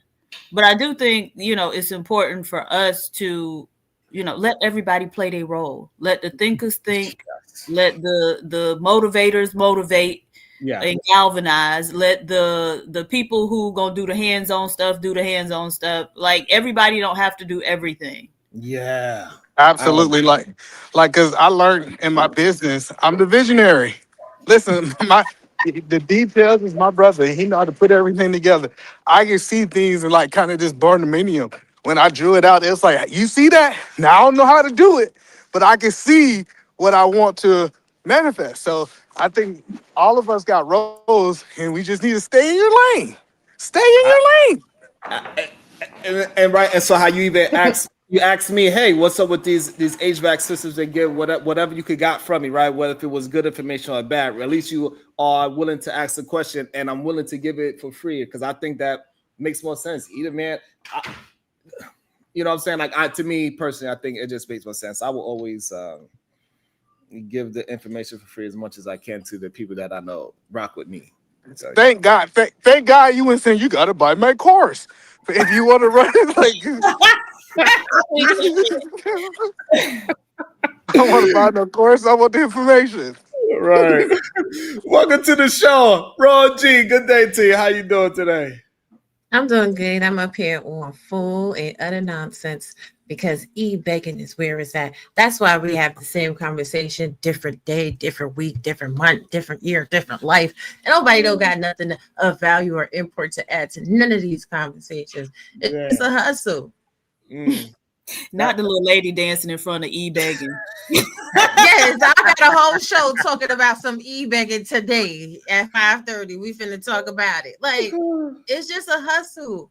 You got people talking about relationships and what's the optimal relationship, but then you look at their relationships are trash. You got people out here telling you how to be an entrepreneur. You look at their finances, they got 12 bankruptcies. Damn. You got people out here trying to tell you how to be the best soft women. Meanwhile, they masculine as hell. You catch them down to the bar, taking back shots of Henny and running all around, twerking on the tables and shit like that. Like, what are we talking about? Like, be for real. Yeah, it's important that I think it's starting to move in a direction that the people that's walking the walk is able to talk as well. I think it was a really what I'm learning is like so the people that could do the work and the people that are the client, it's always been a disconnect in the real world. And the clients don't really actually talk to the people that do the real work. And that's why they have a project manager in the middle talking to both sides. And I think now it's starting to happen that it's somebody in the middle that could speak to both sides down, and they starting to come out. It ain't just the scammers anymore, because the scammers was able to just pull on a facade and pull the wool over everybody's eyes. And I think that's why a majority of men talk like scammers. They communicate like scammers. They do. They pull in the Umar. I mean, FGMG ain't Donald coming. Trump. Don't forget of Donald Trump too. Hey, Here we go. Here you go. I knew it. Hey. Or Joe Biden. Listen, shout out to Hunter. Listen, you know what I'm saying? But this is the thing, like, everybody has to take social media with a grain of salt. It's for entertainment purposes only. At the very end of the day. Huh? I disagree. Oh, okay. I mean, in these spaces, yeah, all these conversations are a joke. Now, if we're in an educational portion of YouTube, that's a different conversation. If we're in, you know what I'm saying, how to, that's a different conversation. But in these spaces, it really is just, it's all jokes. And so that's why I disagree. I think because we are uncouth education doesn't mean that's not education. We more like a Montessori, each one teach one. And so I think for some reason, people want to try to what's the proper word I'm looking for? I'm gonna let you get it out because people be interrupting you. I ain't gonna cut you off on your show. It sounds like she cut you off to me. Go ahead, bro. Mind your business, eater man. It sounds like they want education to only be in one way, and education is not that way. We had a man come up here and say, hey, education could be sitting on the couch and watching a whole bunch of men in tights running around. That's how he learned math. Oh, that's nice. Didn't they tell you get up off the couch and call Everest University and go get a degree? That's what the commercial said. I don't know. You know what I mean? But here's the thing. For the past 20 years, right? It's been the same conversation. When you're teaching someone to any capacity or any degree, there are metrics for improvement. Where are the metrics for improvement? And so the problem was the people that was teaching, that's why I'm saying that they was the scammers. They wasn't actually teaching anything. They was scamming. They was acting as if they was teaching something, but they never were. And now that is being exposed, and more people that are able to walk the walk are starting to get a little bit more light, and it's starting to be okay for people that have the skill set, words, and everything all together, and also walked it. It's starting to be okay for them to be in this space of the internet as well. And I think that's where the shift is going to start changing, because we see that a lot of the men are starting to shift the ideology. A lot of them starting to sound like me all of a sudden. Well, they always been sounding like you. They just know that the grift is starting to fade out. You know what I'm saying? When people say don't deal with women that have multiple children, multiple baby daddies, and you see that that's their wives. So, damn, are you regretting dealing with your wife? Because that's what you chose. So you trying to tell everybody else not to make the choice you made. What's the lesson? But, you know, Estelle talked about that earlier with Andrew Wilson, but that also was a conversation with Cooley, too. I think I need to break those down, too. Damn. So, because people mentioned it about him, I'm going to have to go watch it. I'm going to have to go watch some of it and see if I could break that down, too. I'm just not sure people care about Andrew Wilson enough, because every time I bring up somebody else that's not the same complexion, they're like, we don't care, Sharon. And then I go see them talk. I see them on another platform, 100 million views. Like, what the fuck? Yeah, well, you know, people always going, hey, I think people should talk about the things that are intriguing to them. But, you know what I'm saying? I think you should watch Stell's show and see, you know, what you get from it, how you remember it or whatever. But the point is, like, in these spaces in particular, everybody is just really trying to stab each other in the back. You got 1 foot ahead of me. Let me come over and do some fuck shit to you or to your channel, start some beef up or whatever, because I need to be the one to shine. You see how I do. I let everybody do whatever they want to do. I stay in my own lane until people start playing with me, and then I'm gonna clap back. But shine, be great. Even PhD, but she get on my damn nerves. But be great, PhD, but be great. Oh, shit. Recently I got cooked up because I went outside my goddamn space, and they're like, Sharon, you didn't go hard enough. I'm like, what is this? You know, damn if you do, damn if you don't type of thing. But I think we got down to some clarity of it, so that's a good thing. So but I really do believe, Roger, that this is an educational space, believe it or not. We was just running through some back in the day footage. I believe you recently went over some back in the day footage as well from like 50, 60 years ago. Oh no, that And was bad. I've been. It's I don't just got so time. interesting to see it's the same conversation, and so that's what we was having today, and how we're gonna move the conversation forward. And the only way to move the conversation forward, to be honest, is that men need to start listening to whoever's the leader is, and even if it is a woman. But this is the thing, there ain't no leaders. And I know PhD but likes to say the women is the leaders, the women king. Women ain't leading either. Yes, they are. No, they're not. Shit. Do you want me to play the video back? I can go pull it back up. What they were saying back then, and how we need to, how the men need to have better education, need to communicate better, need to better finances. All those things is leading. The problem is that majority of men they keep missing is that majority of young men was fighting against the leadership of their mama. And then when they turn 30, they start following all the advice that their mama gave them by going back to school, doing the right thing with a woman. You know, it's always like hindsight, like mama taught me the right thing. You know what I'm saying? But in the midst of it, from 16 to 20, they wanted to be rebellious and doing. We know what they was doing for the most part. This is the thing, Sharon. Let me just read the super chat real quick. About to be a situation.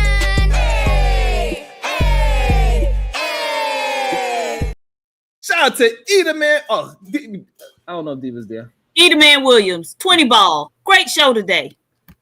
Thank you. Appreciate you. Go ahead, Rogie. But this is the thing. That's not leadership. Because as a whole, our men are still not doing better. They're not in politics. They're not really getting educated like that. And they're not really making money like that. So if women were leading before the men left the home or before the boys left their home, they would be on that path in the first place. That's not leadership. That is saying things that sound good and planting a seed that they are then developing later on by themselves in life. And right, so that's what the point of contention was at earlier today as well, is saying that having a solution doesn't mean anything, because that to me is just better outcomes when we do follow those good advice, I should say, right? And it's not the leader fault that if I bring you to the water, I led you to the water and you didn't drink. If you didn't drink, that's not me being a bad leader. No, but this is the thing. That is you being a bad leader. Because when you go to war and you go into battle, right, you have a commander, you have a leader. If you lose, it's because your leader led you the wrong way. We are losing as a people. We being led the wrong way. And everybody's trying to point the finger of blame. And you know, me and Robin don't always see it for each other, but she's saying the truth. Women make weird choices with who they date and who they marry. So when you're leading people, you're not leading people just with what the words that you're saying. You're leading people with the actions that you take. So you can't tell your son to be exemplary and then you lay down with a Pookie and a Ray Ray, because that is a confusing metric. That's not teaching them anything. And so I believe, which is that women were leading by actions, by getting higher education, getting better with their finances, getting in high positions in work. And those should be the things that our young black boys need to be following, instead of worrying about who she's sleeping with. Now, relationship wise, I could understand that part. And then maybe if they was doing all those other things and just picking or, you know, choosing a wrong woman, and then I'll agree with you. But the problem is they're not just choosing wrong women, they also choosing the wrong career, and they also choosing the wrong educational career as well. But let's be very honest, right? And I got a few more minutes. I got to hop off because I just did a drive by on my lunch break. Most of these women that are doing well financially now are doing well at the end of a stint on Department of Human Services. They started out being young baby mamas. They had to go to school through social services, grants, and initiatives. And being in the system is what forced them into education to get better jobs, to get off the system. That's not leadership. That's having a benefit by default. So leadership is avoiding the path in which you have to rely on the government in order to get a leg up. Right. And so, and my issue with that is that I think we need to focus on the majority, and majority of Black women are not on assistance. Majority of them is trying to figure out 2 jobs and figuring it out with a community and getting sisters and aunties and grandmothers to help them out with the children. So while that does happen, I think if the young men was to follow their mothers that are doing the correct things, because I'm not excluding the horrible mothers. However, young men need to start following proper advice, and they are not following proper advice. And that's where the issue is to this day, in my opinion. Once we start following good advice, we would get ourselves up out of the situation that we're in and take our rightful spot as leaders of our I can't. I know that 71% of single mothers receive food stamps, whether they work 2 jobs or not. See, this is another misnomer that if you work, you can't be on social services. You can still work and be on social services as well. But the point is, thank you, Tato. The point is, we have too many Black women that for the longest time, it's getting better, have had children before they've had an education. So if the metric is that women are having children, they're walking across high school stages, belly full of baby. This is as recent as the early 2000s, 2010s. That's not leadership. It's not. Because that's a path to destruction. That's a harder path to walk through, right? And then it's harder to be successful. It's harder to have life experiences when you're having children, but so early. When we sit there and we make twerking and we make sex and sexual liberation the top bill on all items, well, it's my body and it's my choice. Yeah, it's your body and it's your choice. So you do what you want to do. However, that's not leadership, because good leadership, appropriate leadership to get us to a place where we can thrive morally and economically requires discipline. And not being able to have discipline when it comes to having sex appropriation is a big problem. Women are having kids with pumps and bumps, and that is just as of really like 2010, 2020. But up until that point, women were having children very early. But even if they wait till they're 25, if they still haven't figured out how they're going to feed that child, that's still a problem. And so I don't care what age, a lot of Black women do prioritize relationships with men over figuring out how they going to feed themselves and any children that they have. Exactly. And that's what I'm talking to. I'm speaking to having education. If you're not having education, if you do not have things figured out and you just winging it on hope of the prayer, that doesn't show leadership to me. There is no leadership in the Black community. Everybody is out for self. But I gotta go to lunch. This was a good build. I just, stopped through to harass you real quick. PhD, honey, me and you we gotta have a conversation, because I feel like you don't love me and I don't appreciate it. What I did? I don't know. I'm just talking mess. Okay. I'm content farming.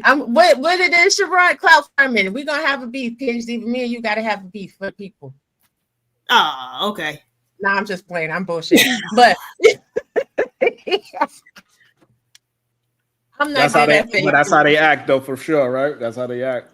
That's how they act. They'll pull up and PhD, I don't like you. Whoop, whoop, whoop, and they go back to their channel and talk some crazy shit. I don't know. Like, that's just these spaces. I would never PhD, but that's not what I do. Hey, but you good with me. I know you're good with me too. Y'all be good. Keep talking that good talk or whatever. And to everybody that's still lame, you don't really want the life of the 50s or the 60s, because we were getting attacked. We were getting deleted, and we were fighting for our civil rights. Like, that's what it really is. You got a lot more freedoms now than then, and it's never going to go back to that. So wake it up, and everybody, man, woman, child, or beast, stop fucking everything that moves. Get your education to get your paper. Bye, y'all. Have a good one. I like it. Clay was a good, interesting bill. I usually barely got to any of the video. How long was the video? This video is, how long was this one? The first one was only 3 minutes. This one's only 5 minutes, and we didn't get through neither one of them. Oh, damn! Really? Well, you know, these people, they see one thing or hear one thing, and that's spawn its own conversation. So it does, and then it goes down a rabbit hole too. And it goes down a rabbit hole too. Yeah, it was fun though. It's so interesting that I enjoy conversing with my people, man. No matter what, I get beat up. Vita's gonna be mad at me. Smitty probably gonna be mad at me too. Look, she said she ain't coming back no more. I said, yes, you will. Every time I come, it's only Sharon panels. Like, damn. That's hilarious. I was like, you done said that before. You would be back. Yeah, why everybody do that to you though, Sharon? I'm never coming back. Fuck like, you, Sharon. They be like, yo, I don't know why I get a lot of harsh credit. Like even the dude Brownsburg, he came up there. Did you see his part? I saw a little bit of him. He ended up getting upset because at first, when I saw him, he was talking very like calmly, whatnot. Well, he came up, cursed me out, and it's men like you, Sharon. I don't really hate your platform, but I hate your platform because you be like, and then it'd be like, what the fuck did I do to this man? But he probably be tuned in every day. What he gonna say to make me mad today? But also I think sometimes it's just really like the populist thing as well. So I think if I was popular enough where I'm doing 400 in the box, I think people will look at it different. Because I think a lot of people look at the numbers as it's a good show rather than if it's a good conversation and a good show. They need all of the aesthetics as well. Like they want us to have these great conversations and have the cameras on and have 1,000 people and have other people talking about like you gotta have all of that and then it's a good show. But I mean you had that. And they still was talking trash, so right. I'll be bringing out of it. Oh my god!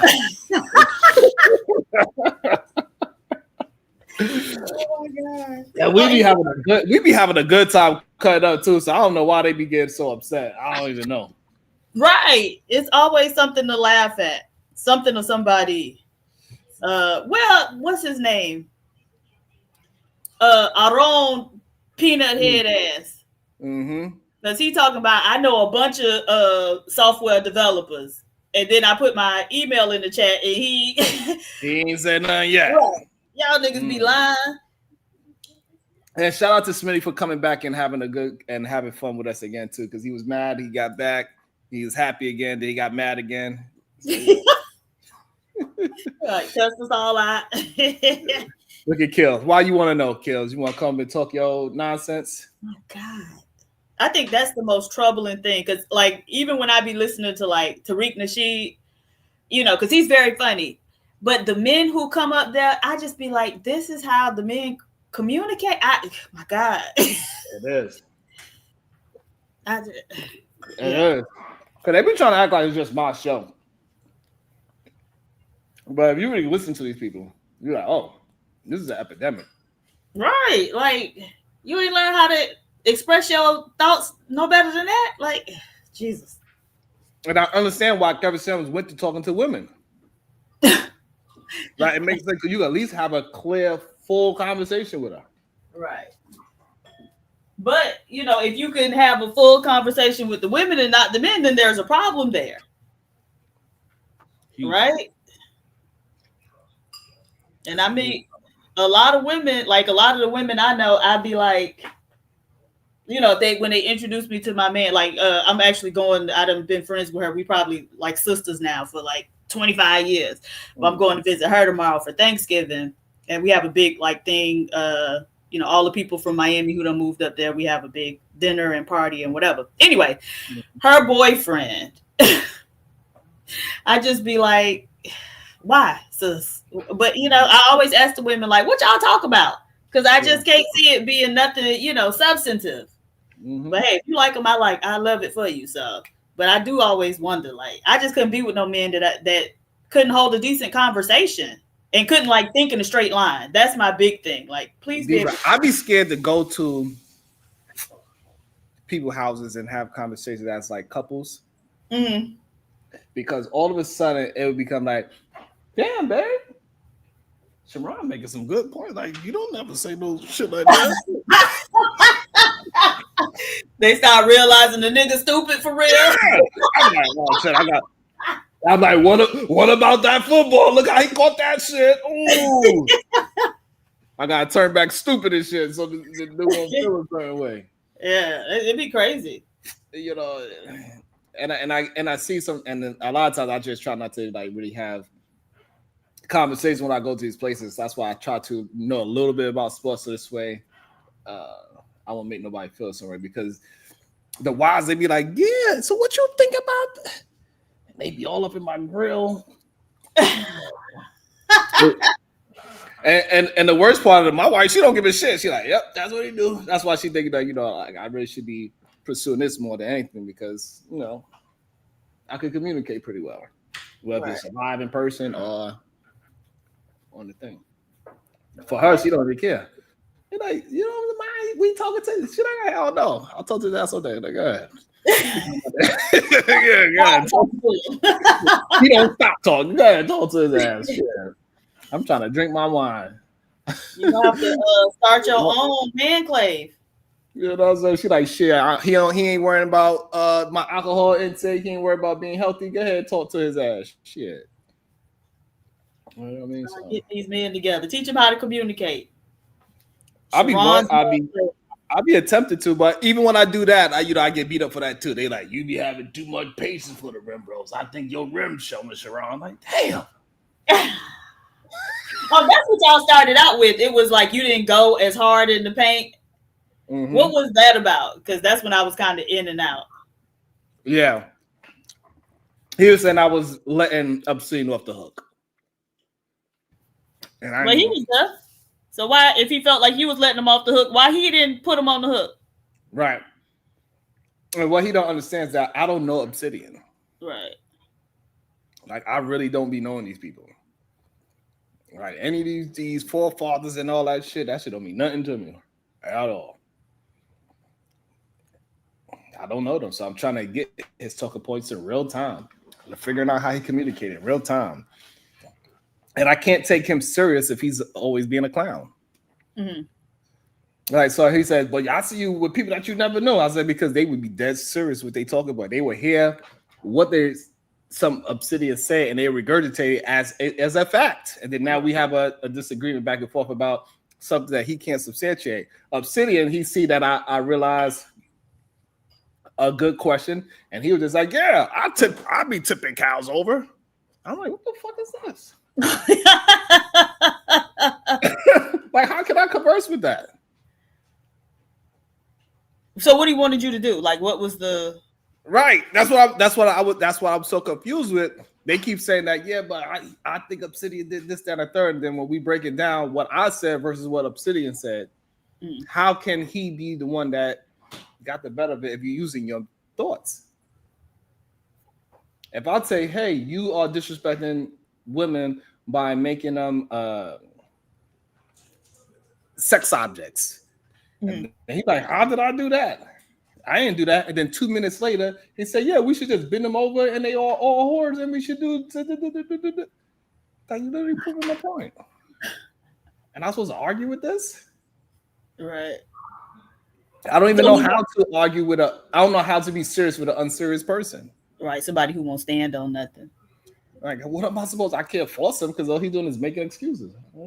So did he want you to be more like what's the guy's name? Q Butter and start flaming him? Right. But I don't know him.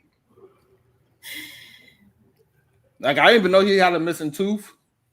I didn't know he was crippled. Yes. I didn't know he had a fat woman. I didn't know none of these things.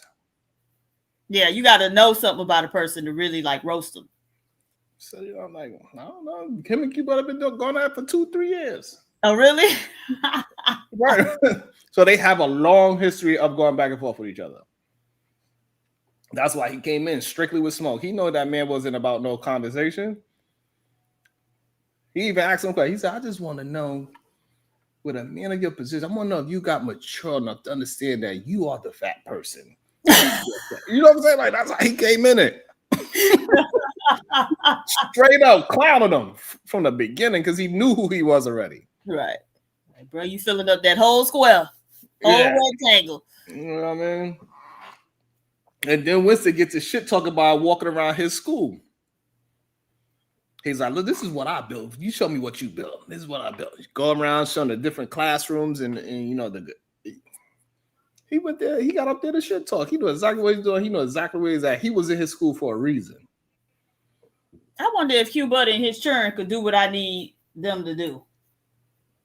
Probably. And you know, MJ, she was a substitute there. Oh, really? Mm-hmm.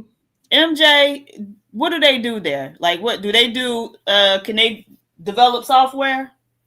I know I seen them with the classrooms that I seen. They did 3D printing, so they printed something from 3D. I seen them doing engineering. I saw them doing some engineering stuff. And I see they had a music studio. Oh. He did have a room full of computers. I'm not sure if he's doing the software. Oh, he said, Constable said it is STEM, so maybe. Yeah, I need to know if they could do what I need them to do, because that would be really cute for them to do it. Yeah, that'd be super awesome. And that would be, yeah. So, you know, so I don't know what sometimes I don't know what they be wanting from me, Diva. They say I'm too harsh on men. And then when I attempt to have a real conversation with a man, they say I'm too light on them. Ain't nobody. Then when I'm having a real conversation, they say, you ain't here to have a real conversation. You disingenuine. Fuck is going on? You know what I'm saying, Diva? I don't get that shit. That just means they just want to criticize you. They're going to have a problem with whatever you do. So do whatever you want to do. Clearly. But you know how crazy it would have been if I would ever said, you straight men need a gay man to dress y'all? Right. They would have been like, oh, he putting out that dry hook. Oh, man. Yeah, that's what he said. You know, that's what it is. I don't know. I think people just don't want to put in the real work. Like, hey, listen, if you change your mentality, you know, you be able to roll with a lot of punches. I still go through a lot of shit, man. People don't really understand it. I'll be getting sued all the time. Sued? Oh, yeah. This construction should be crazy, Diva. Not sued. Mm-hmm. Because I be suing them. They want me to do a job, and then they try to counter sue so they can hold it up. You know what I mean? They're not even suing for real. They just let's just do a counter sue. Right. He's suing us, so let's hold it up, and you know what I mean? Like, yo, what's going on, yo? Oh my Damn. God. Right away. What your ass want? Now you quiet. What, Kills? What you want to talk about, Kills? Nah, I just want to give Sharon his flowers while he's still here. Well, not flowers. I want to give you your crown while you still here, because the information that you gave Eden, man, I think if you charge the course for that, I don't know the price that you would charge, but I know it's up to the like thousands of dollars. I don't know. This awesome. Would you take it? Yeah, I was listening to the whole thing. But I'm saying, if he was offering a course, would you take the course? Nah, I got my pockets was funny, man. Use your weed budget. Damn. Oh, okay. I'll take something off of your head and use that. I'll take something off of your scalp and use that for my deposit. Nah, I won't play. Nah, yo, but salute to PhD for always cooking, especially on the reparations though. That was dope though, yo. You was cooking Fish Grease. So I enjoy that. What you doing for Thanksgiving? You cooking? Nah, negative. I'm gonna put in some ramen noodles. I'm a pookie. Some ramen noodles, some hot dogs. You know what I'm saying? Put some broccoli in it, some asparagus, and walk 2 minutes. And walk 2 minutes this way and 2 minutes that way. Don't forget your push-ups. With your family. Yeah, nah, yo, I'm gonna call my daughter. Yo, she's older now, though. Nah, Oh, okay. I ain't gonna put all my business out here. You got not about to weaponize that against me. What we gonna weaponize saying? Oh, nigga, you be spending Thanksgiving with your family? Nah, yo, cause y'all weaponize Smitty from going to school though. You know, he went to a hands-on school. Y'all was on him though. He went to school to learn Braille so he could learn how to read. Oh shit. That's what he said. He said he had to learn everything hands-on. Yo. Oh, that was crazy. That was a crazy shot. That was one of the most craziest parts, man. PhD would be cooking, yo. I was like, yo, why you messing with that lady? About to be a situation. Hey, hey, hey. My bad, Kills. Conversations with MJ, $5. Add this to the Manclave crowdfund for investigation purposes. How old is the baby in that video now? She is in. Oh man, I should send you some videos of her talking in Mandarin. She is 12 now. Oh, okay. Oh, okay. Yeah, she's fully enrolled in a Chinese school. Oh wow. So she's fluent with it. Yeah, yes. Okay.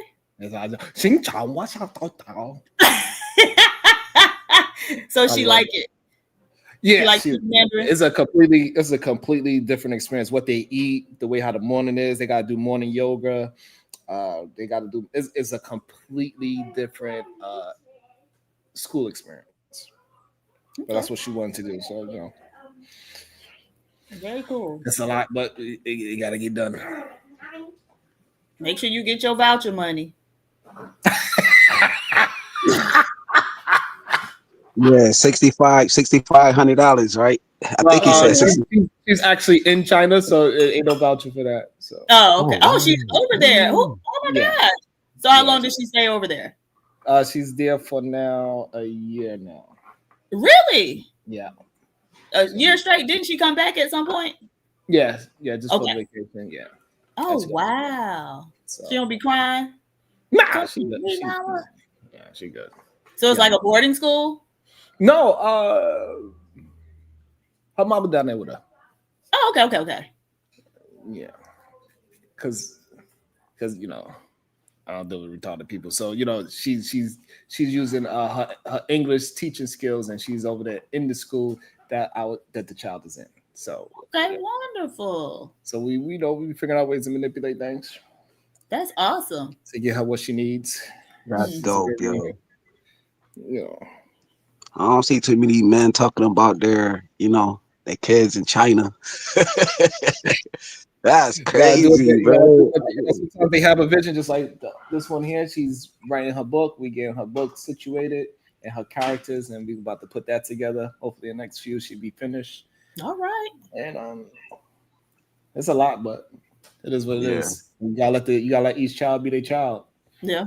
Trying to make them into what you think they are. You know what I mean? As long as it's a productive progression, that's what should matter the most. One be into language, one be into writing. Fuck it. It is what it is. Nice. And they both got instruments they play, so. Mm-hmm. But it'd be stressful, Diva. I'm like, and what the little one doing? Being the little one? Yep. She want to do everything. Especially with the time difference, it'd be difficult for her because that's her, that's, I don't want to say too loud, but that's her favorite sister, the one that's over there. So, You know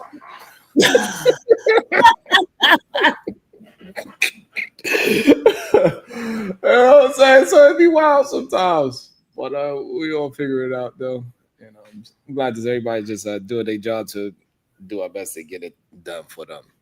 You know what I mean? That's what it's all about. Yeah. And put our own grown ass egos aside and let the This is the only thing I do that's for myself is this. Yeah. At least I get the chance to do that every once in a while when shit hit the fan. I just like, let me talk my shit in the morning. Yeah. This Thank for you you, for talking about they your call daughter, it man. ringmaster, being a ringmaster at a circus. That's what you like? For me? You. Yeah, sometimes yes. Sometimes yes. I agree with that statement. A lot of times people say, hey, you just need to put cameras in your house and just let it be. That's gonna because it'd be wild in here. Then you come on here and deal with a bunch of animals. Yeah, that's this weekend we had it was a house full of nothing but children. My grandkids was here, everybody was there. Oh, it was wild. It's so funny to see because I only got the grandson now as the little ones. He is hilarious because he's so scary. I guess the way how, even though I raised my daughter, right, but it's just so weird to see how pleasant these new kids are. I raised my boy. She's like, oh shit, what the hell is screaming? I was like, damn, well, like they're gonna be like terrified of me, like shit. I like calm down. Did you get used to it? Like, that's just him hollering as usual. Yeah, that's what they all call. They like, God damn, you grumpy. I'm like, oh, yeah. Sit your ass down. Sit your ass down. I'll be having them scream. They're like, oh, right. I thought you were talking to me too. Like, no, I ain't saying nothing to you. I'm talking about the other one. Goddamn. They be scrambling. I be keep them on their toes. Goddamn shit. I love it. But we out of here till later. I'm not sure what we're gonna talk about mañana, but we're gonna continue the good conversations and keep on building. DB, you got any final thoughts? Bye, y'all. Nothing wrong with being. Hype me up. Let me.